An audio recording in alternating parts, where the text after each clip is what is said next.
So not every song is going to be in, say, a G, a C, or a D, some normal cowboy chord that you're used to.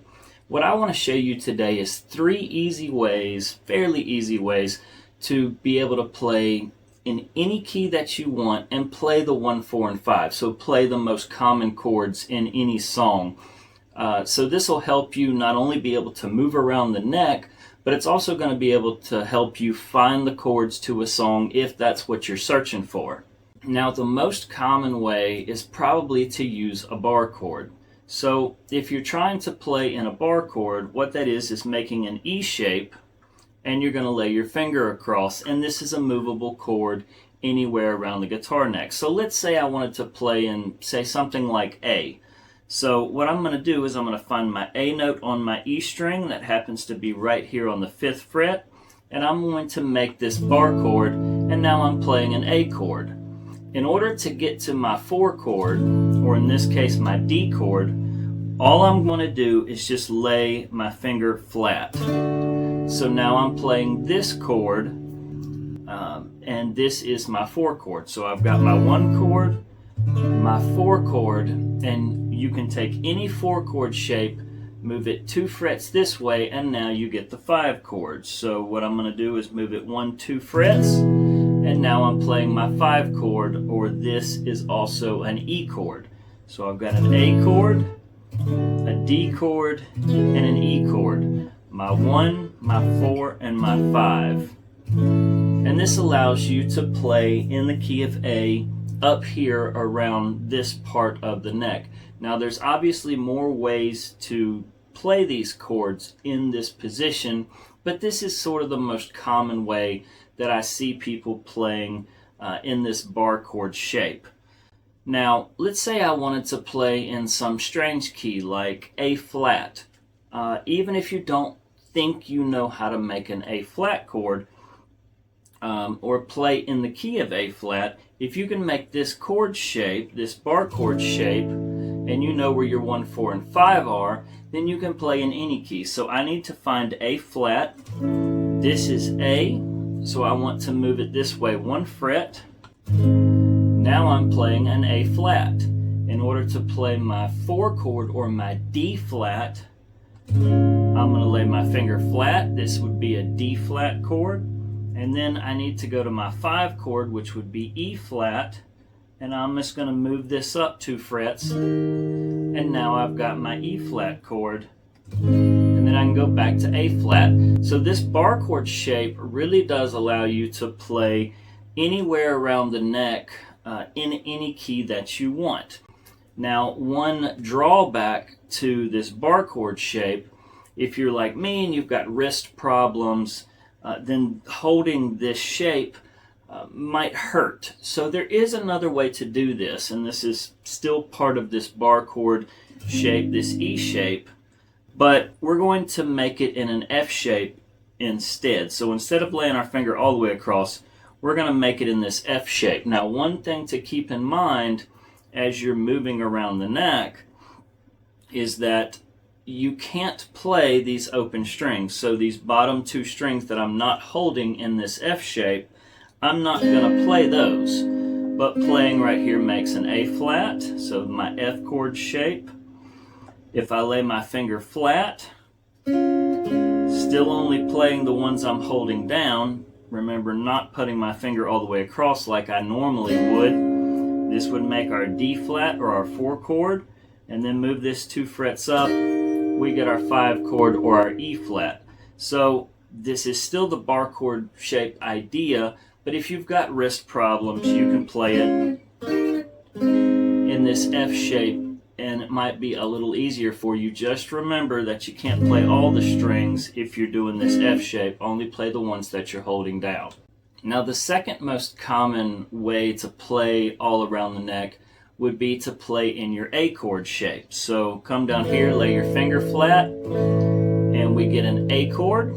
Now, remember I told you that really as you're moving around the neck, you can only play the ones you're holding down. And you notice on our A chord, we're only holding the D, the G, and the B string down. Now this is kind of limiting as you move around. So one way you can get around this is to put your finger down here on this 4th fret, and now you're able to play from the A string to the B string. So that allows you to strum more strings and kind of get that fuller chord as you're moving around. So this is another way to play this A chord shape. This would be putting the 3rd in the bass. But this is a movable chord, you know, all around the neck. So how I would get to my 4 chord is I'm going to take this finger, move it down 1 fret, so now it's going to be on the D string, and I'm going to put my middle finger down on this 3rd fret of the B string. So this is like making a C chord. This would be a C chord shape, but I am going to be laying my finger across.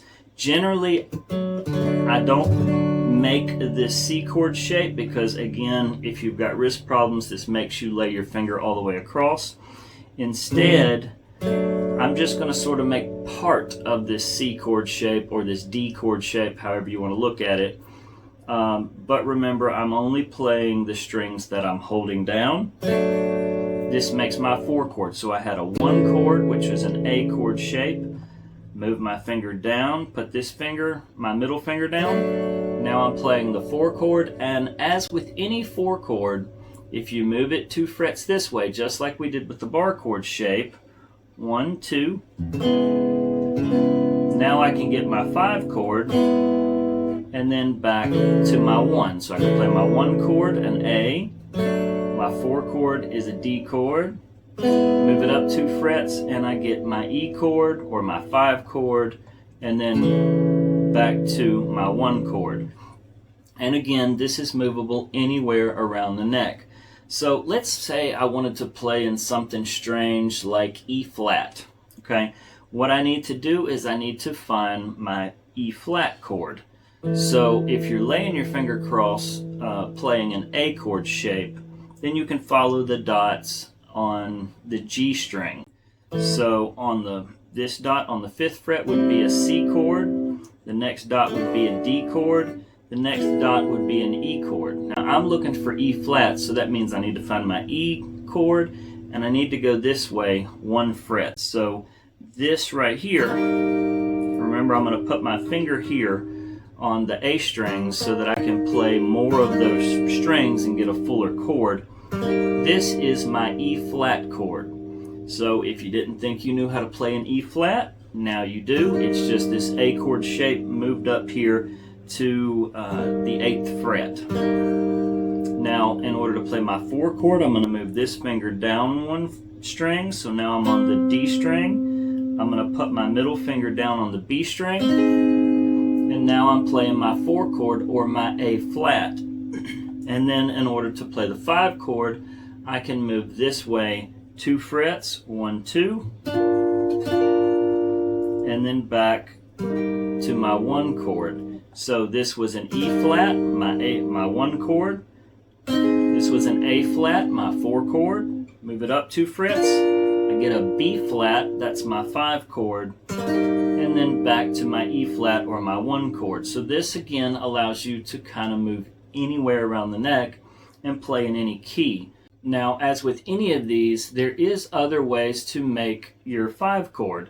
So in this case, we were making our 1 chord right here.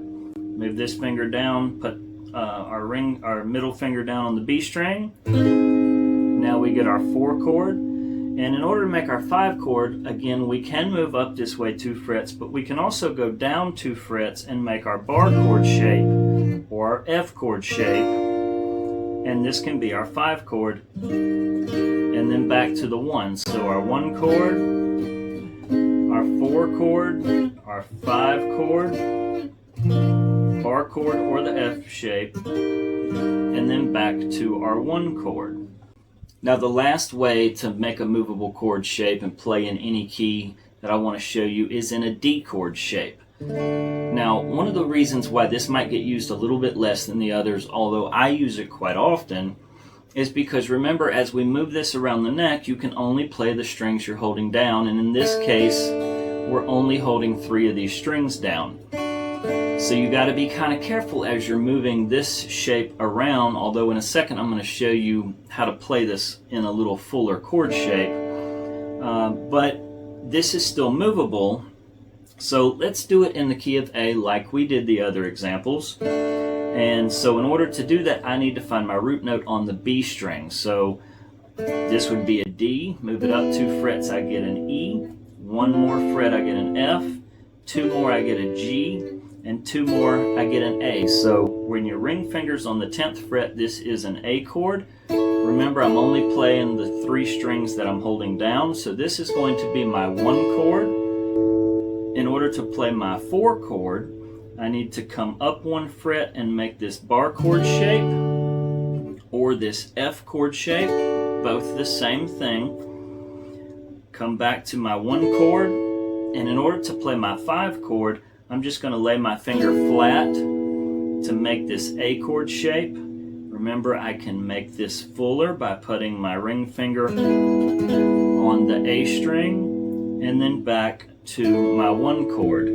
Now, if you haven't put this together yet with that movable A chord shape and how to play the 1, 4, and 5 there, in this A, when we go to the 5 chord, this A chord shape, I can go back to my 1 chord by moving this finger down 1 string and putting this finger, my middle finger, down on the B string. So this is a fuller way to play that D chord shape as you're moving around the neck. So our 1 chord, play our 4 chord as our bar chord up 1 fret, back to our 1 chord, and then play our fuller A chord shape to play our 5 chord, and then back to the 1. So let's say I wanted to play this D chord shape in, say, E flat like we did earlier. Well, I need to find where my E flat is on the B string, so I know D was here. I know if I moved up 2 frets, I got E. And if I move down this way 1 from our E chord, I get E flat. So right here where your ring finger's on the 4th fret, that is an E flat. Move up 1 fret and play this bar chord or this F chord shape. Now I get my 4 chord or an A flat. Come back to my 1 chord. I'm going to lay my finger flat. Play my 5 chord or a B flat. So if you're ever curious where B flat was, there it is. And then back to my 1 chord or my E flat. Here I can play it, remember, in this fuller shape so I can play more of the strings. So I really do hope that helps you kind of move around and play chords, play in different keys and find your 1, 4, and 5 so that you can kind of figure out what the chords to the song are easily without having to jump around to a bunch of different chords and try to figure it out. It's a really easy way, 3 different ways to find your 1, 4, and 5. I really do hope this helps. As always, if you need something, reach out to me. I'll be glad to help you.